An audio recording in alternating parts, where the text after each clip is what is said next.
Thank you for banking with us. It's my first time to bank. Could I ask how safe is my money? Or maybe I should just continue with my mattress banking. I think I should go back. How are you, Mr. Bakayoko? How may I help you this time? Well, I have come back to confirm the safety of my money. The one that I deposited earlier today. Oh, I guess you haven't banked with us for some time. Now listen, whenever you deposit your money, be rest assured of its safety because you're a responsible bank, which is a member of the KDIC. See that sticker there? KDIC? KDIC is mandated by law to provide insurance for your deposits. Now I know. No more mattress banking. Be sure. Check out for a KDIC sticker in your banking hall. KDIC, protecting your deposits.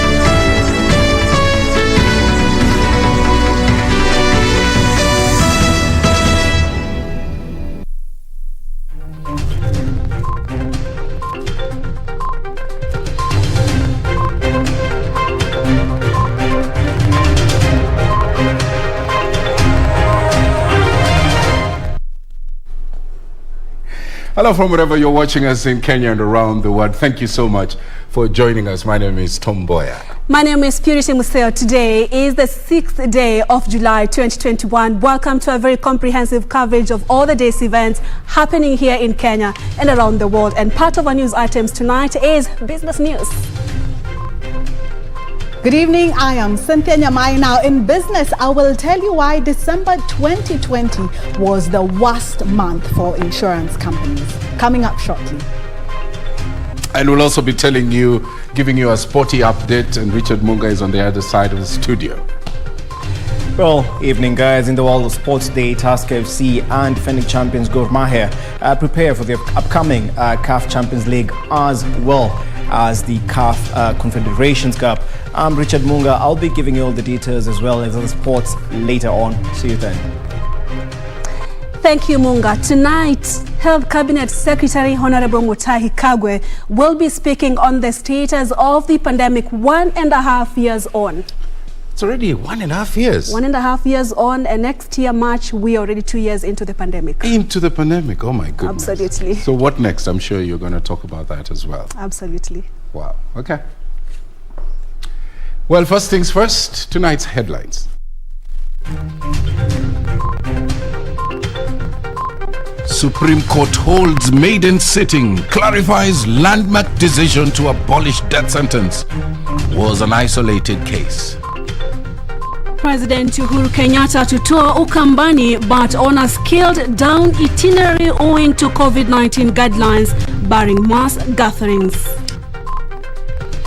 And in our Health People segment, Health Cabinet Secretary Mutahi Kagwe takes us through the COVID-19 pandemic journey. And what next?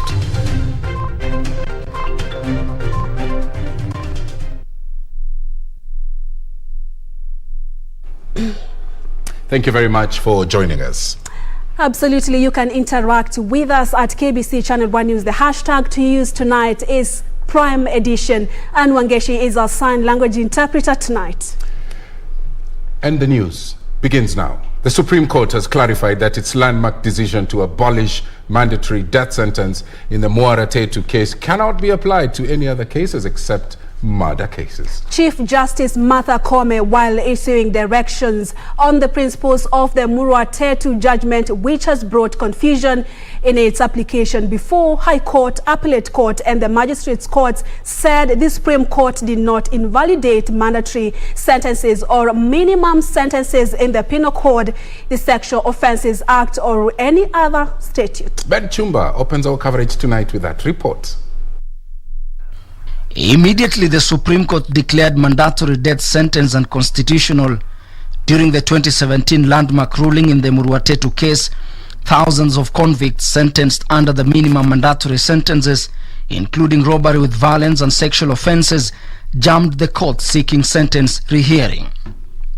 However, their hope of getting lesser sentence is short-lived after the highest court in the land pronounced itself, saying the principles in MURUATETU case can only apply to offenders facing the death penalty.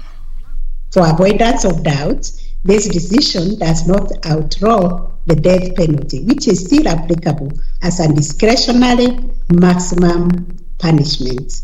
We therefore reiterate that this court's decision in MURUATETU did not invalidate mandatory sentences or minimum sentences in the Penal Code, the Sexual Offences Act, or any other statutes.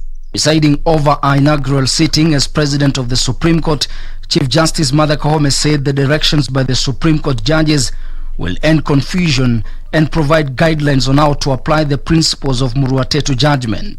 All offenders who have been subjected to the mandatory death penalty and desire to be hanged on sentence will be entitled to resentencing hearing, where an appeal is pending before the Court of Appeal or the High Court. They will entertain an application for resentencing upon being satisfied that the appeal has been withdrawn. Judges, however, still have the discretion to determine whether to sentence an accused to death or not. In the case, two death convicts, Francis Karioko MURUATETU and Francis Thirimbu Mwangi, had argued that the death sentence infringes on the Constitution and other international treaties which Kenya is a signatory. Ben Chumba, Prime Edition. President Uhuru Kenyatta will go ahead with his Lower Eastern Development Tour, but in a scaled-down inspection of identified projects owing to the COVID-19 latest guidelines that bars mass gatherings. According to a statement by the State House, President Kenyatta will be accompanied by local leaders, but in a date to be communicated later. The statement coming shortly after the president held consultative meetings at State House, Nairobi, with leaders drawn from Kitui, Machakos, and Makueni counties. The president was scheduled to tour the three counties of Ukambani today, but deferred the visit owing to the upsurge of the COVID-19 infections. This as the country Tuesday recorded 400 COVID-19 new cases, bringing the total confirmed positive cases to 186,453. A statement by the Ministry of Health says 7 more patients have succumbed to the disease in the last 24 hours, raising the country's death toll to 3,697.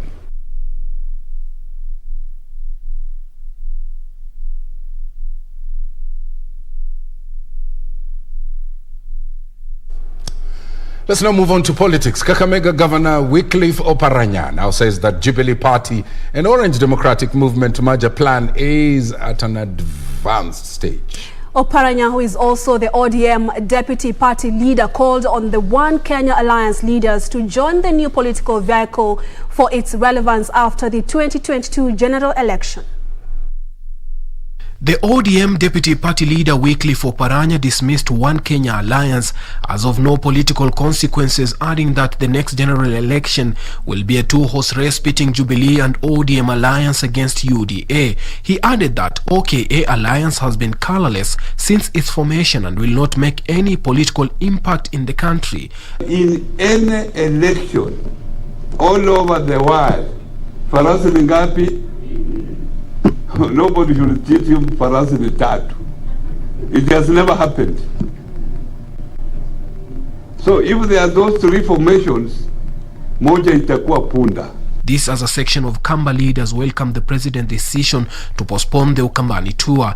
Na niko na hakika kwamba mkutano utaendelea siku ambayo tutapewa kule Ukambani. Safari itakuwa na wananchi wote watahudumiwa. Msukosuko inatoka wapi? Msitungokanisha na wananchi. Na yule anafikiria kuna msukosuko aseme kunatoka wapi, kwa sababu sisi tunajua kama viongozi hakuna msukosuko. Meanwhile, Kiambu Governor James Nyoro has alluded confidence Jubilee will win in Kiamba by election. Ile tunataka ni MP ambao atakuja haraka kwa mwaka moja, tuchukue hiyo pesa tutengeneze barabara. Tuko na 3.6 bilioni ya barabara. Tuko na bilioni zingine za maji. Kwa hivyo sisi tunatafuta mjumbe. Wao wanapopularize chama yao. And the National Council of Churches of Kenya has urged IEBC to present to Kenyans the post-election evaluation of the 2017 general election. This as calling Parliament to speedily process and enact the elections-related laws. Political party primaries bill. 2. Referendum bill. 3. Campaign finance amendment bill. Number 4. Representation of special interest group bill. Then number 5. Gender parity bill. Suleimanieri, Prime Edition. Let's now move into the corridors of justice. The suspect behind the shooting of 2 police officers and a lady at Quivers Lounge along Thika Road in Nairobi will know his fate tomorrow. Dixon Janja Mararo, who surrendered to police Monday, appeared before Principal Magistrate Zainab Abdul, but was not charged as the prosecution sought to have him detained for 14 more days as investigations continue.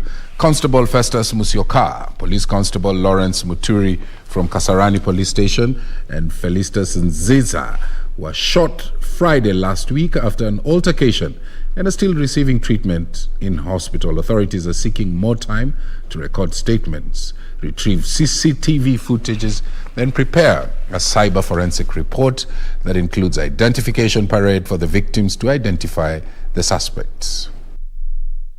I presented the the suspect to the officers at CID headquarters. If they want him any other day, even tomorrow, or any other day that they want, I'll take him. Bodaiga. Yes. So he goes back to Bodaiga.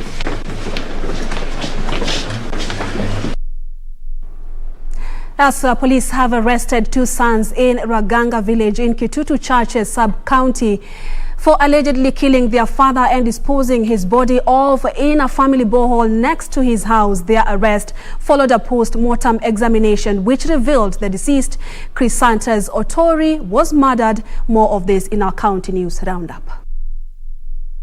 According to Mary Mora, daughter to the deceased, she had left home in the morning accompanied by her siblings to pick tea leaves.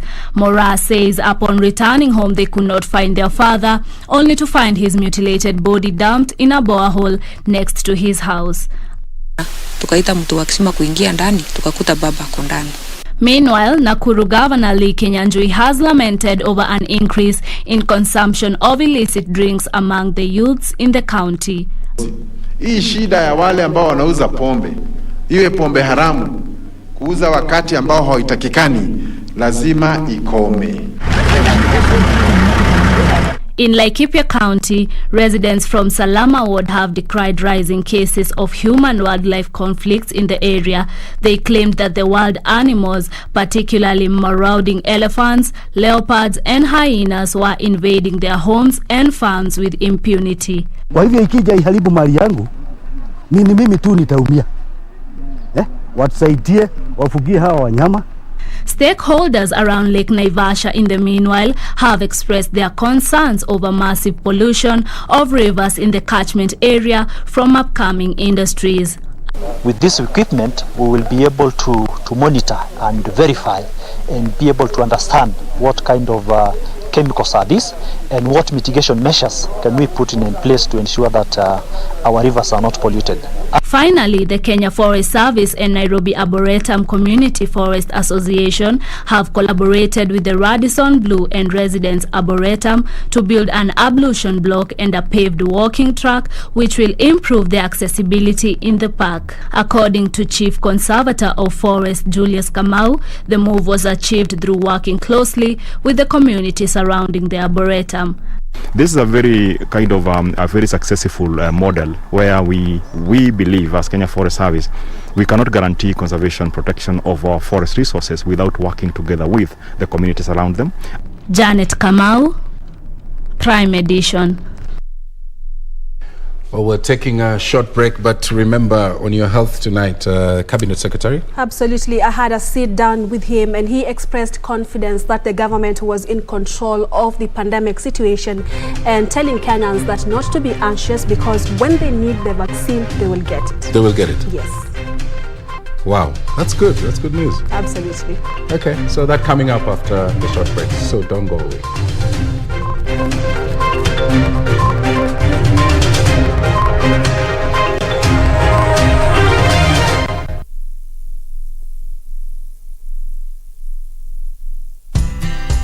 Banki imeconfirm pesa zimeingia. Congratulations Sam, gari ni lako sasa. Shukran. Oi boss, si uniache insurance yako nitumie kabla nijipange. Insurance ya gari haiwezi kuwa transferred kwa mtu mwingine. Sina habari na nikuulize, hii comprehensive insurance inakava vitu gani? Comprehensive Motor Insurance inakava gari linapoharibika wakati wa ajali pamoja na uharibifu wa mali ya mtu mwingine, gari likiibiwa au likichomeka. Pia inakava passenger wa gari lako na passenger wa lile gari lingine kunapotokea ajali. Kwani umenisahau mimi kama driver? Dereva hakui covered na comprehensive insurance, ila anajitafutia personal accident cover. Umenichanua. Rose, hata nishughulikie hiyo insurance, nitakujia gari kesho. Okay, sawa. Yeah. Ujumbe huu umeletwa kwako na IRA. IRA, bima bora kwa taifa. Please deposit this money into my account real quick. May I know your account, please? Michael Bakayoko. My account is 01826. Thank you for banking with us. It's my first time to bank. Could I ask how safe is my money? Or maybe I should just continue with my mattress banking. I think I should go back. How are you, Mr. Bakayoko? How may I help you this time? Well, I have come back to confirm the safety of my money. The one that I deposited earlier today. Oh, I guess you haven't banked with us for some time. Now listen, whenever you deposit your money, be rest assured of its safety because you're a responsible bank, which is a member of the KDIC. See that sticker there? KDIC? KDIC is mandated by law to provide insurance for your deposits. Now I know. No more mattress banking. Be sure. Check out for a KDIC sticker in your banking hall. KDIC, protecting your deposits. To get Skizatune Hail Mary, dial *811 *963 hash. Hail Mary, full of grace, the Lord is with thee. Blessed art thou among women, and blessed is the fruit of thy womb, Jesus. Holy Mary, Mother of God, pray for us sinners, now and at the hour of our death. Amen. To get Hail Mary, dial *811 *963 hash *811 *963 hash. What does this number mean to you? A pack leader? A winner? Or just a number? To us, it means freshness, boldness, vibrancy and heritage. That's why at KBC Channel 1, we make it easier for you to pop up your family entertainment to a fresh, exciting and colorful bouquet.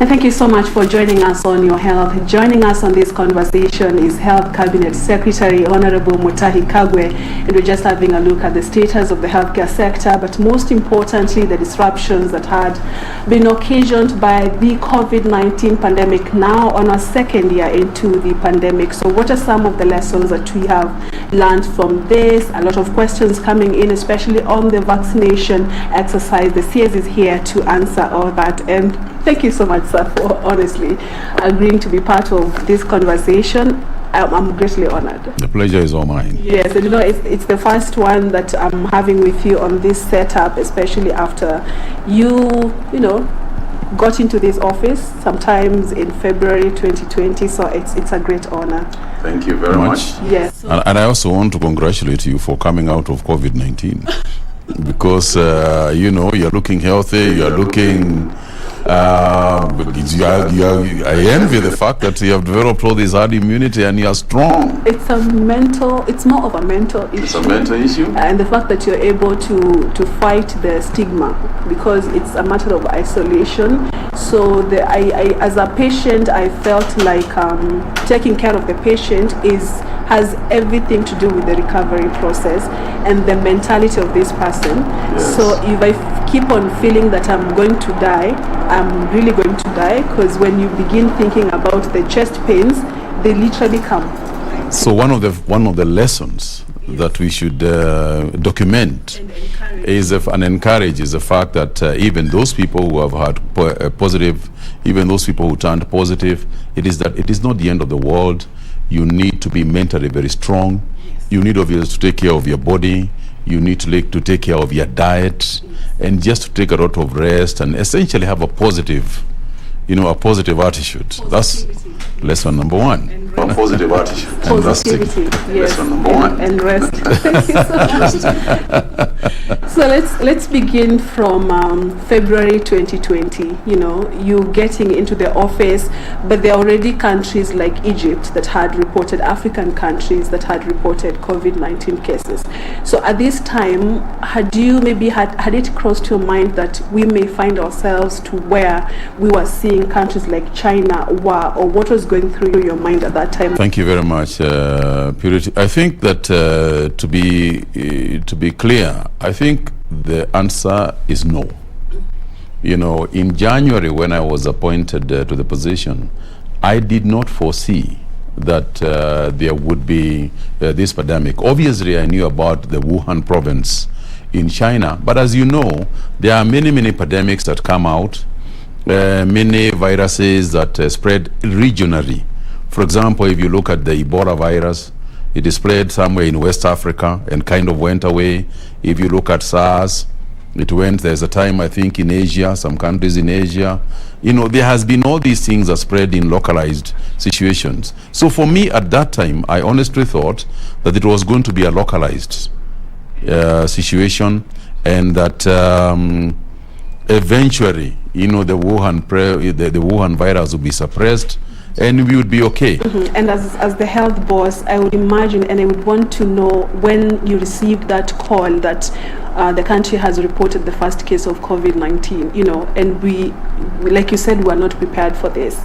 First, I am sure there is the dilemma of informing Kenyans, because there was already a lot of anxiety among the people. What was going through your mind? No, I didn't think like that. I didn't think now, this is a situation that we can't handle. I realized that as soon as the realization that this was going to be a pandemic and it was not going to end quickly, you sit with that and you compose yourself and you say to yourself, I am here and this is the challenge. It is not the first time that one has faced this kind of challenges, and therefore you say to yourself, whatever comes, I know I have a strong team, I'm a spiritual person, and we'll handle it one way or another.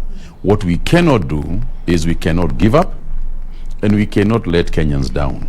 That's really what I thought to myself. And like you mentioned, initially there was a lot of misinformation, especially regarding COVID-19. I remember at some point we were not putting on the mask. It was only for the healthcare workers. And then it got to a point that we all had to wear a mask. Maybe let's talk about now what advises some of the strategies that we put as a country. Sometimes we have curfews, we have the lockdown restrictions. Yeah. Maybe now do we have a more stable strategy, and what really advises us into these restrictions that we 1.5 years later we are still imposing? When we were starting this whole thing, there were two situations. One is that indeed there was no knowledge about this virus across the globe. Everybody was simply making it happen as it goes along. And for us, we decided that we were going to err on the side of caution rather than err on the side of barbarism. So the reason why we contained people, quarantined individuals, particularly those who had been exposed, is because we knew we would not be able to take care of them if they fell sick. And even the countries that thought that they would be able to take care of people if they fell sick en masse were totally overwhelmed, including places like the United States, Germany, Italy, people with the established and world famous health facilities. So for us, we had no choice but to ensure that the virus is not transmitted. And you rightly said that we are more smarter. Sometime in March, we had a peak of the infection, and even some governors would say we don't even have the hospital beds right now. We expect, as maybe you can confirm to us, like another peak is expected maybe sometime this month. What is our capacity as a country right now? I think two things. Yes. You know, I have said this from last year. I have said that the counties, you know, must ensure that they have got sufficient capacity so that in the event of a problem, we don't send people to Nairobi. That's number one. Number two is that there's this tendency to think that if the private hospitals in Nairobi have been overwhelmed, then Nairobi has been overwhelmed. At the time that you are saying that we were at a peak, for example, I am aware that KU, Kenyatta University Hospital, still had capacity because we are the ones who are monitoring it, and we also have the capacity to extend it. If the worst comes to the worst, we have got capacity to extend it.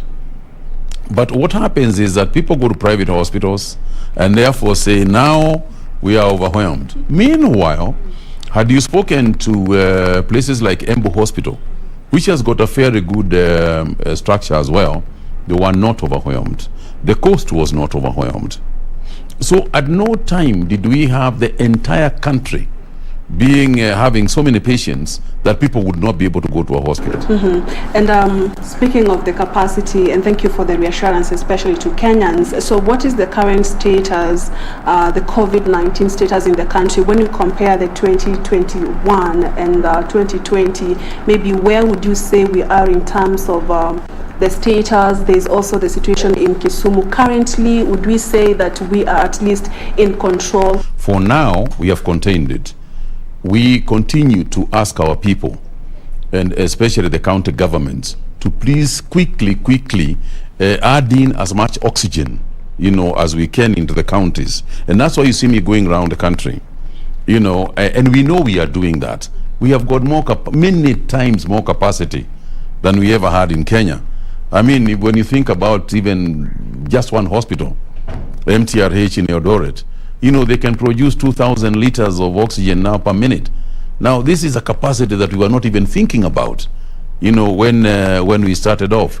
So the long and short of it is that we have built a lot of capacity, but that does not mean that you cannot get overwhelmed, because if the numbers can increase to where they can overwhelm even the extra capacity that you have. And that's why we have to balance between the capacity we are building and the illnesses we are getting. And the illnesses that we are getting, to reduce the illnesses that we are getting, depends on people's discipline and them agreeing to adhere to the rules and regulations that we are making. And the efforts to control this pandemic, we have the vaccination drive by the world, you know, and we embarked on this journey as a country in March. We've had news, even the World Health Organization agreeing and accepting that there is vaccine hesitancy all over the world. Maybe where we are now and maybe what you projected, have you vaccinated enough people? Are people coming out? What is the behavior of people as far as your target is concerned? As far as our target is concerned, we are way below our target. And the reason why we are below our target is because of supply constraints. When we started off, by now we are supposed to have received probably about 12 million doses from India for AstraZeneca. And as you well know, we received 1 million. And that was the end of it. So the rest of it, we had now to change our entire management structure for how we are going to manage COVID-19 and which vaccines we are therefore going to use to vaccinate people. So in addition to that is the realization that we don't know how long people will continue to be vaccinated for. So we need a number of things. Number one, we engaged other vaccine producers, as in Pfizer, as in Johnson & Johnson particularly. Secondly, we also decided that we cannot just rely on the rest of the world to protect Kenyans and also our neighbors around us. So that is why we decided, the cabinet made the decision that we are going to have to our own production line for vaccines, starting with what they call our form and fill plant, where you buy vaccines in drums and then you pack and fill, because that is the most challenging aspect of the production. And the beauty is that once you have that plant, then it won't just be for COVID-19. Even other vaccines like polio and so on, we are going to produce from the same. So these are some of what I call the silver lining, you know, from the pandemic. The President spoke and said that the government hopes to vaccinate about 20 million adults by June next year. Maybe what are some of the strategies? How will the Minister of Health, because I know this lies here, ensure that 20 million adults are vaccinated by next year, considering the challenges that you've posed on the shortage of vaccines around the world? I think what is slowly happening is that the supply constraints are easing a little bit, you know, because a lot of countries who produce those vaccines have also been vaccinating and have been very successful because they were waiting to give their own people before they supply anybody else. So that's why you are finding that there is more vaccines now available generally. But there is also the political fight that has been there against vaccine nationalism and vaccine appetite. And I think that the idea is that I think the world has come to appreciate that even if you vaccinate one country in totality and you have not vaccinated the rest of the world, you are wasting your time. Because unless you live in a cocoon, you know, where your people will never move out and no visitors will ever come to you, you will still have these issues and these problems. Worse still is the fact that you might vaccinate your people, and because we have not vaccinated other people, they develop other variants that are not even going to be responsive to the vaccines that you have done. So this whole thing means that for once, we have to look at this virus and manage it from a global perspective, not from an individual national perspective. That is not to say that we are not responsible and you don't take responsibility as a government for your own citizens. But I think it's good to look at it from the wider view. The second thing is that our target to vaccinate the 20, in fact it's more than that, million people is an easy one if we get the vaccines. The structure that we have got and the committee that we have got, because we created a task force that is headed by Dr. Willie Zakwale, and that task force has been extremely efficient in terms of developing the system that we use to vaccinate. The EU COVID-19 vaccination passport, you know, it's actually, there was a report that the AstraZeneca, that is maybe the countries that benefited from the Covishield, then that is not acceptable. Maybe, is there something that governments are doing to address this? Because I understand most of the African nations are beneficiaries of the Covishield program. It is not just the the African nations, even countries in Europe, you know, vaccinated using the AstraZeneca vaccine. Now, but from my understanding of it, is that it is really an approval issue, where the Aspen, not the Aspen, the Serum Institute in India should have applied for European approval within Europe, and I believe that it is I think it's an approval issue which they are dealing with, because unless it is clear what the reasons are, then this whole thing can begin to look political. And once it begins to be political, it opens a whole door that nobody can be able now to tackle, because obviously for instance, there was this report about the Europeans saying to the British people that they cannot travel, you know, if they have been vaccinated with AstraZeneca. Now, what is to stop the British people from telling them, well, that's okay, but if you have used Mondana, then you can't come into Britain. Yeah. So you start a process, you know, that is vague and undefined and very dangerous. So I think it is important for any nation taking any measures outside of the WHO regulations to be very clear why they are doing it and how they intend to handle the whole package. And lastly, on the same, some Asian countries that have experiencing a surge of the infections have reported that the people fully vaccinated using the AstraZeneca are still badly being affected by the pandemic, and others have even died from it.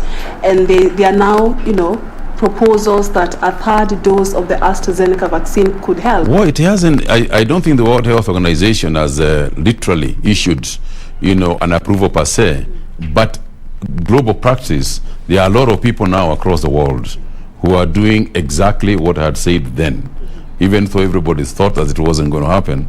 But I think that time might prove me right, because that is what is happening in a lot of parts of the world. And I think that sooner than later, the World Health Organization will also pronounce itself on the issue. Maybe are we looking at some reforms at the ministry, because you said that we are now smarter with the pandemic. When we began, we saw a lot of challenges, especially at the counties, when it comes to taking care, if I may use that word, of the health workers. First and foremost, as you know, we hired more people. We hired more doctors, we hired more nurses, we hired more healthcare workers, and we will continue to do so. Obviously, depending on the funding ability of the country. That's one. The second thing is that when it comes to equipment, we are not in the space that we are in last year. We have now got local production of PPEs and the local production of a lot of the other materials. We continue to urge that we depend more on local production than anything imported. We want to support our factories. We want to support our manufacturers, particularly in the pharmaceutical sector, because we learned, and I've said this many times, that it is possible for you to have the resources, but you don't get the products because of the situation across the world. Transport is a problem, hoarding is a problem. So what you want to make sure is that let's encourage our people, let's encourage our pharmaceutical organizations to manufacture within the country, so that we can be able eventually not just to use them for ourselves, but also to export, to the region and elsewhere. And we are already seeing that. We have now got Kenyan companies who are exporting to Australia, we're exporting to New Zealand, we're exporting to Egypt, and other countries around the world. So we are making good progress on that one. But the other thing is obviously training, continuous training. Continuous training is part of the reforms that we are making. And then finally, let's not forget that COVID is not the only disease in Kenya. Actually, I wanted to ask about that. Yeah, COVID is not the only disease. We have got cancer, that is still devastating us. So even as we dealt with COVID, we did not stop reforms to make also to fight the other diseases.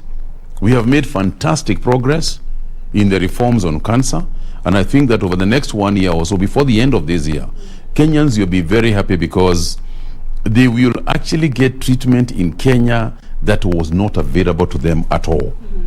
They used to go to India for certain things, but the investments we are making in Kenya today, as far as the treatment of cancer is concerned, are such that by the end of the year, there will be that relief. But in addition to the investments in terms of capacity, in terms of equipment, is also the training up that we have embarked on for our own people. It is not enough that you are saying we can deal with cancer because you have got the equipment. You need specialists, oncology specialists, and then specific pancreatic cancer specialists, uterus cancer specialists, breast cancer specialists, and so on and so forth, so that we match the equipment we have with the knowledge we have. And then don't forget, you cannot bring equipment here unless you know how you are going to take care of that equipment. So a lot of it was originally we buy equipment. We have learned a bit from the managed equipment services that sometimes we will buy, sometimes we will lease, depending on how we see the changes happening to the equipment, going forward. Anything that is very ICT based, you are better off leasing, because 4 years down the line, that equipment will not be useful anymore, or it will be yesterday's equipment. And you want to constantly have today's equipment today. I think finally on that one is also the way the capacity that we are building in the country for all sorts of challenges, may they be malaria, may they be cancer, and all sort of other both communicable and non-communicable diseases. I think we have made sufficient progress to say to ourselves that we are able to cater for ourselves, but we are also able to cater from outside the country. And finally is this. This is the first time that we can honestly say that we have got public hospitals that are going to match private hospitals, that are going to be just as good as the private hospitals. It's the first time that this has happened, and the idea is to keep that going.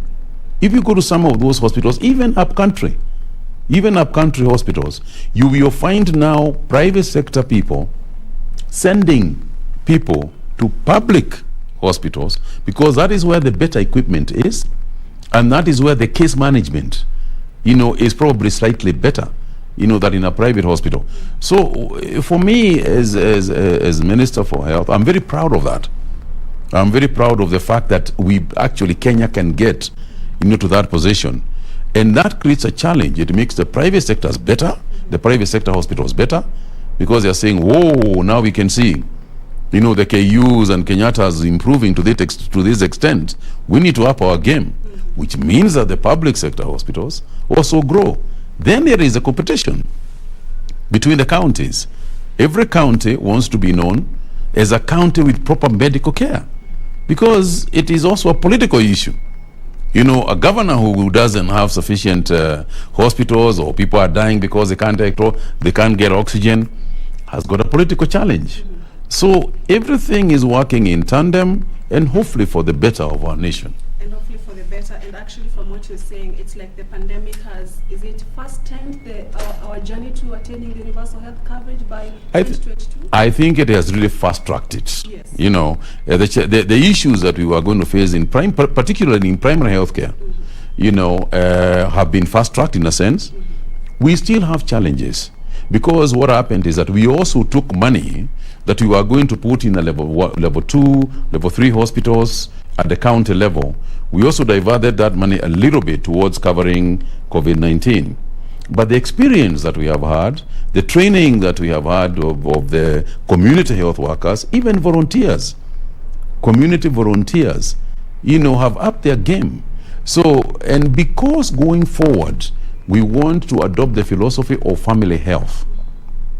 And we want to take health to the people rather than people come to health.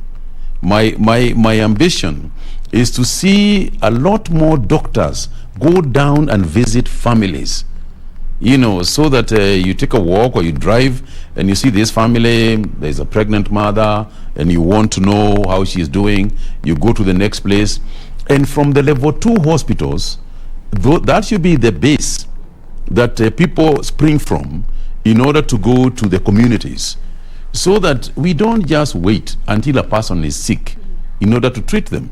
Had you gone to them and taken check their blood sugar, their blood sugar levels and so on, check whether they have got malaria, it would have been a lot easier to treat them at that point, rather than wait until they are completely sick and then they're in a hospital. So the whole thing is a change, a paradigm shift. Is a paradigm shift. And I know it's very difficult right now. It's very difficult right now for both suppliers, who are the doctors, and the consumers, who are the patients, to just see what the impact of what I'm saying. But the impact of it would be to change the entire healthcare structure, that we have today. And I believe to emphasize a lot more on prevention rather than on cure. We have spoken about other measures that we think are critical. For example, the issues of hygiene. But we cannot talk about hygiene and primary health care without the involvement of the county governments. Cleanliness in a county depends entirely on the efficiency and effectiveness of a county government. Therefore, if you go to a market and the market is dirty, the market has no clean water, the market has no clean toilets, that's a potential cholera outbreak area. But if you have got proper toilets in there, even if the market people have to pay for it, if you have got proper toilets, if you have got sanitation areas, if you demand of people that they keep a certain modus operandi as far as health and cleanliness is concerned, we will bring down the burden of disease and therefore spend a lot more resources on productive areas rather than unproductive areas. Thank you so much, sir, for your time. I'll welcome your parting shot, especially to Kenyans who miss your daily briefings. Well, the only thing I can tell them is two things. First, they must appreciate that anybody can get this virus. And the second part is that they must not treat this disease normally. Because if they do, it will treat them abnormally. Thank you. Okay, thank you so much, sir. It was a great honor having you. Thank you so much for being part of this conversation that has been held. Cabinet Secretary Mutahi Kagwe speaking about the pandemic situation, the healthcare situation in the country. Thank you once again for your time. I'm Purity Museo. God bless.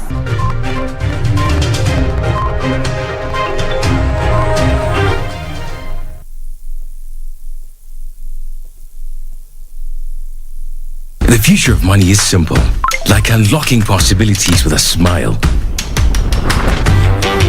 And having the world in the palm of your hand.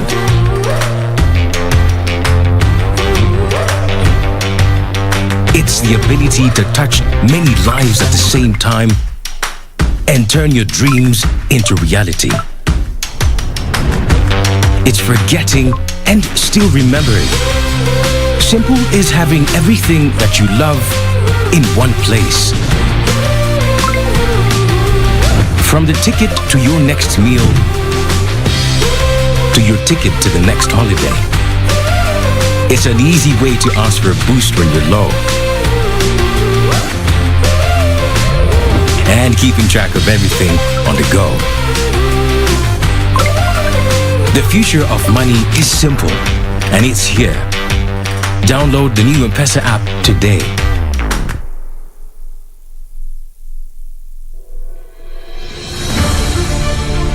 If you have been in contact with someone who is suspected or has tested positive for COVID-19, self-quarantine for 14 days and call 7194 HELP. Self-quarantine restricts movement and the spread of the disease and protects your family, friends, and community from being infected. During self-quarantine, you are advised to stay in a separate room, disinfect surfaces and clothing with appropriate disinfectant, avoid sharing household items, including utensils, towels, and beddings, do not receive visitors, wear an appropriate face mask if you must be around other people. COVID-19 is preventable. Protect yourself, family, and the community. This message has been brought to you by the Government of Kenya and its partners.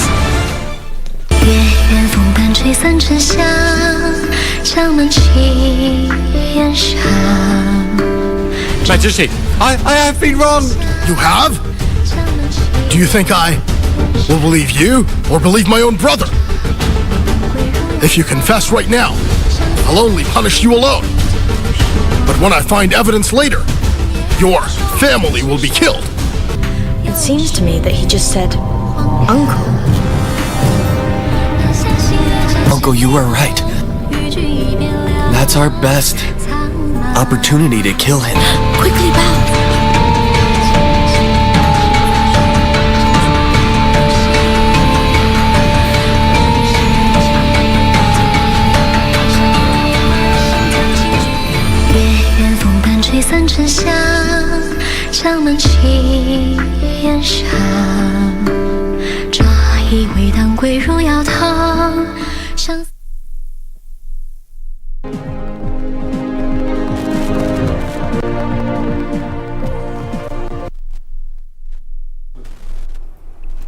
Good evening. Welcome to Business News. I am Cynthia Nyamai. Now, insurance companies underwriting life in card claims worth 599.8 million shillings in 2020, while medical insurance paid 269 million shillings in COVID-19 claims, underlining the impact that the pandemic has had on insurance companies. This is according to the latest report by the Insurance Regulatory Authority that also indicates that December 2020 was the worst month for insurance after they paid claims worth 138 million shillings for group life holders. Latest data from the Insurance Regulatory Authority indicates that firms offering life insurance were the most affected by the COVID-19 pandemic. The report indicates that insurers offering life covers processed 599 million shillings worth of claims, with group life the highest at 368.6 million shillings. The insurers were most hit by claims in December 2020, with underwriters processing COVID-19 related claims worth 138 million shillings. This was 3 times higher than claims in July, that steadily rose to peak in December. October saw the highest claims, with firms paying out 75 million shillings to policyholders, while July was the second highest at 66 million shillings. In the last 3 months of 2020, IRS says insurers offering life covers paid 381 million shillings in COVID-19 related claims. In 2020, medical underwriters paid out 269 million shillings to policyholders due to COVID-19 related claims. In general insurance, October registered increased claims payment, with medical underwriters paying out 128.4 million shillings, while July recorded the least amount at 48.7 million shillings. The insurance industry also witnessed massive policy cancellation, with motor private leading in cancellations as 36,572 policies were cancelled. Motor commercial had the second highest cancellation, registering 11,663 cancellation of policies. Overall, ARA says the cancellation rate in the general insurance business stood at 9%, while there was a 4% lapse rate in the life business. Benson Rioba reporting for Prime Edition. ICEA Lion Group has donated equipment worth 1.7 million shillings towards continued monitoring of lions in the designated conservation areas across Kenya. The set of equipments, comprising digital SLR cameras, data collection smartphones, satellite detectors and trackers, and also fuel drums, callback equipments and laptops, are expected to sustain monitoring capabilities of the Kenya Wildlife Service. Here are the details of this and other stories in our corporate brief. The population of lions has decreased significantly throughout Africa and is currently at 20,000, with an estimated 2,489 being from Kenya. ICEA Lion Group says protecting lions in the wild is an important part of securing Kenya's economic future as a nation. The monitoring equipment is expected to help officials know the exact number and location of the wildlife for better management. Now, we recognize fully that the work that KWS is doing is protecting our most important natural heritage, which is our wild animals, our biodiversity, and we as a group are very keen to contribute to the protection of this wealth.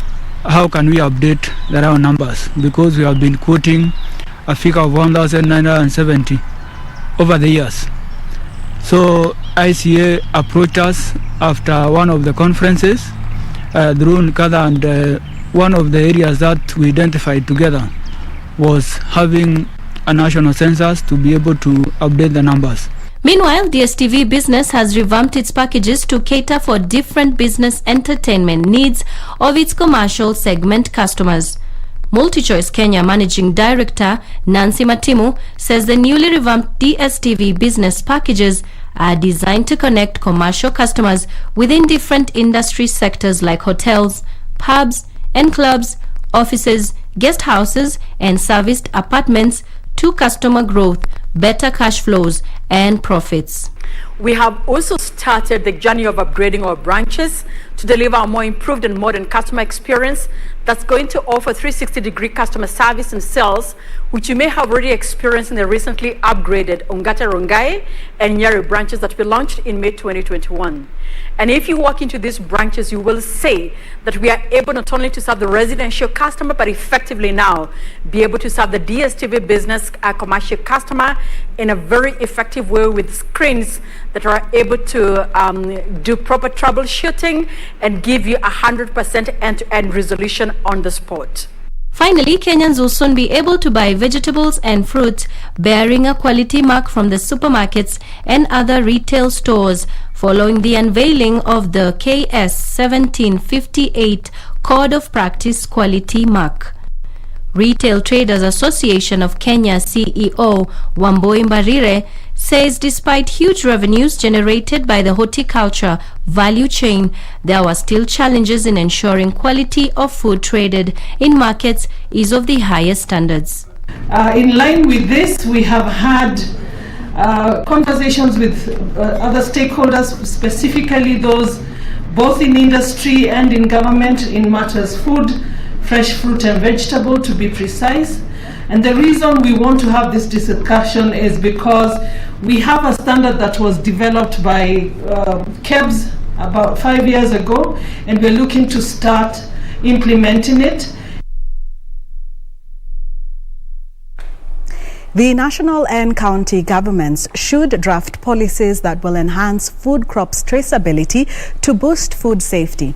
According to a report by the Consumer Grassroots Association, 67% of Kenyans are worried that their food on their tables are unfit for consumption, with concerns that farmers might have overused pesticides during production. Rioba has that story. A national pesticide residue monitoring program undertaken by the Kenya Plant Health Inspectorate Service on 1,139 food samples showed that 46.5% of the samples had pesticide detection of 10.8%, exceeding the set EU maximum residue levels. Kenyans now say they are worried about the food in the Kenyan market due to lack of strong regulatory framework guiding food crop supply chain. Because what they find in the market is what they consume. Like when try to find out, do you really know how safe food is? They just say if the green veggies look so green and they are good for consumption. And that's how they ascertain, nothing much. The national and county government have been urged to increase spot checks on food in local markets and encourage small and large retailers to insist on traceability documentation from farmers to enhance food safety. And buy the pesticide and go use it the way they do. And even sometimes when somebody is even informed about it, they do not take that responsibility upon themselves to ensure that. So there's an issue on implementation of these regulations and also monitoring. Kenyans have been encouraged to buy foodstuff from trusted suppliers, wash and cook foodstuff properly before consuming. Benson Rioba reporting for Prime Edition. That's it from the business desk. We take a short break, and after that, sports. Have a good evening.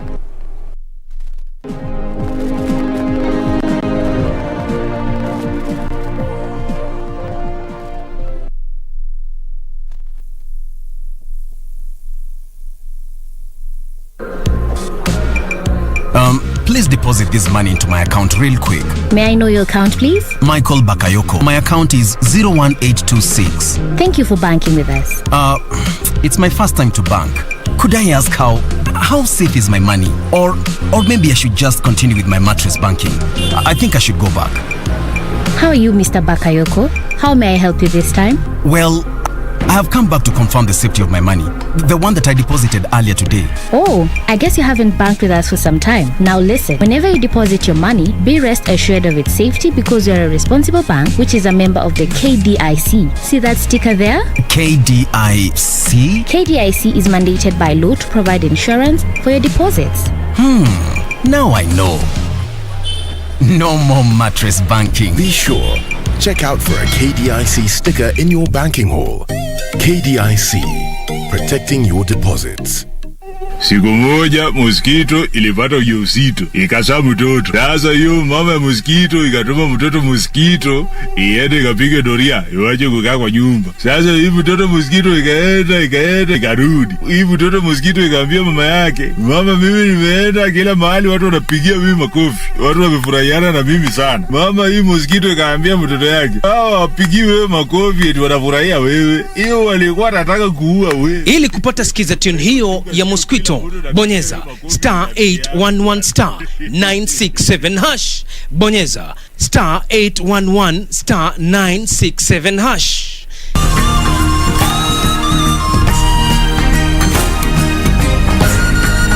Shooter, are you ready? This week on Zurura, Boys and Their Toys. Tunaenda out of town. Get to learn the benefits and beauty of running your own home garden. That is so cool and pretty. Demystifying fishing as an elitist sport and something anyone can do, including you. So, shake, move. Yeah. Woo! That's all coming right up on Surura. Find your adventure only on KBC.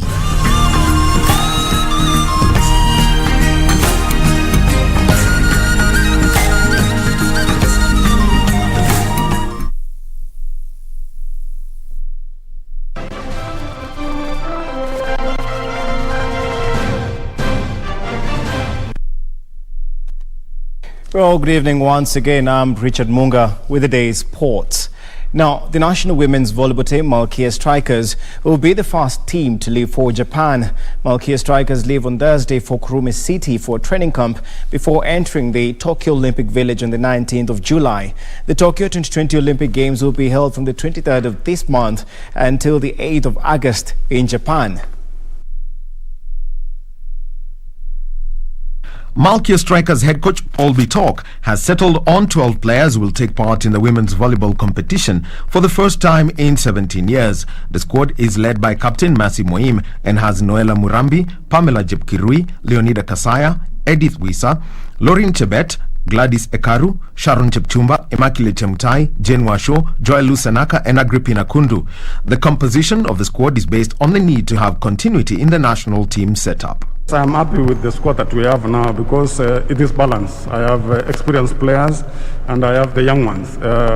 If the young ones will manage to have good results or continue playing well, giving us results without any problem, then we will use the young ones. But if they will face some problem, I believe that the experienced players that we have are enough to calm the young ones. So it's a balanced team.